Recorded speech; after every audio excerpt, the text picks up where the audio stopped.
इस दुनिया में ऐसा कोई भी इंसान नहीं है जिसको कोई परेशानी या चिंता ना हो, और दुनिया में ऐसी कोई भी परेशानी या चिंता नहीं है जिसका कोई हल ना हो। पुरानी कहावत है कि चिंता चिता के समान होती है, क्योंकि चिता मुर्दों को जलाती है और चिंता जीवित इंसान को जला देती है। ज्यादा चिंता करके व्यक्ति अपना समय बर्बाद करता है और ऊपर से दुखी भी रहता है। अगर चिंता करने से कोई परेशानी हल होती है तो चिंता जरूर करनी चाहिए, लेकिन यकीन मानिए ऐसा कुछ भी नहीं होता।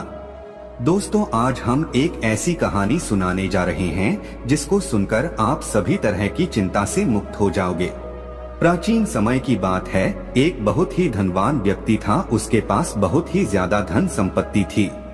उसकी हवेली में सैकड़ों नौकर चाकर थे और वह बहुत ही खुशहाल जिंदगी जी रहा था। उस व्यक्ति का कारोबार भी बहुत अच्छा चल रहा था, जिसकी वजह से वह शहर में सबसे ज्यादा धनवान व्यक्ति माना जाता था। एक दिन उस धनवान व्यक्ति ने अपनी पूरी धन संपत्ति का हिसाब लगाया तो उसे पता चला कि उसके पास इतनी ही धन संपत्ति है जिससे उसकी एक पीढ़ी तक खा सकती है। उसके दिमाग में यह आया कि मेरे बच्चों के बच्चों का क्या होगा। वह धनवान व्यक्ति यह बात सोचकर बहुत परेशान हो गया और दिन रात इसी चिंता में खोया रहने लग गया। उन दिनों में भगवान गौतम बुद्ध उस शहर से जा रहे थे। सेठ को गौतम बुद्ध के बारे में पता चला तो उसने सोचा कि मैं महात्मा बुद्ध के पास जाऊंगा और उनसे अपनी इस परेशानी का हल पता करूंगा। वह धनवान व्यक्ति गौतम बुद्ध के पास पहुंचा और उनसे कहा कि भगवान, मेरे पास इतना धन होना चाहिए कि मेरे आने वाली 7 पीढ़ियों तक को कुछ भी करने की जरूरत ना पड़े और यह धन कभी खत्म ना हो। गौतम बुद्ध ने उसकी तरफ देखकर कहा कि ऐसा ही होगा, लेकिन तुम्हें इसके लिए एक कार्य करना होगा। तुम एक काम करो, तुम्हारे घर के सामने एक टूटा फूटा घर है जिसमें एक बहुत ही गरीब सास और उसकी बहू रहती है। तुम एक काम करना, कल तुम उनको एक दिन के लिए खाने का सामान दे आना और बस तुम्हारी यह इच्छा पूर्ण हो जाएगी। जब उस धनवान व्यक्ति ने यह बात सुनी तो वह बहुत खुश हो गया। उसने सोचा यह तो बहुत ही छोटी सी बात है। यह सोचकर वह चिंता मुक्त होकर सो गया। अगले दिन सुबह होते ही वह धनवान व्यक्ति खाने का सामान लेकर टूटे फूटे मकान में पहुंचा। धनवान व्यक्ति ने वहां जाकर देखा कि एक बूढ़ी औरत ध्यान कर रही है और उसकी बहू घर की साफ सफाई कर रही थी।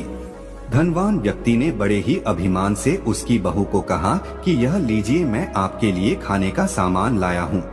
बहू ने धनी व्यक्ति की ओर देखा और कहा कि नहीं सेठ जी, हमें इसकी जरूरत नहीं है।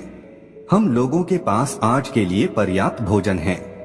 धनवान व्यक्ति ने कहा कि तो क्या हुआ, यह खाना कल तुम्हारे काम आ जाएगा। बहू ने उसकी बात सुनी और कहा नहीं सेठ जी, हम कभी भी अगले दिन के लिए भोजन इकट्ठा करके नहीं रखते।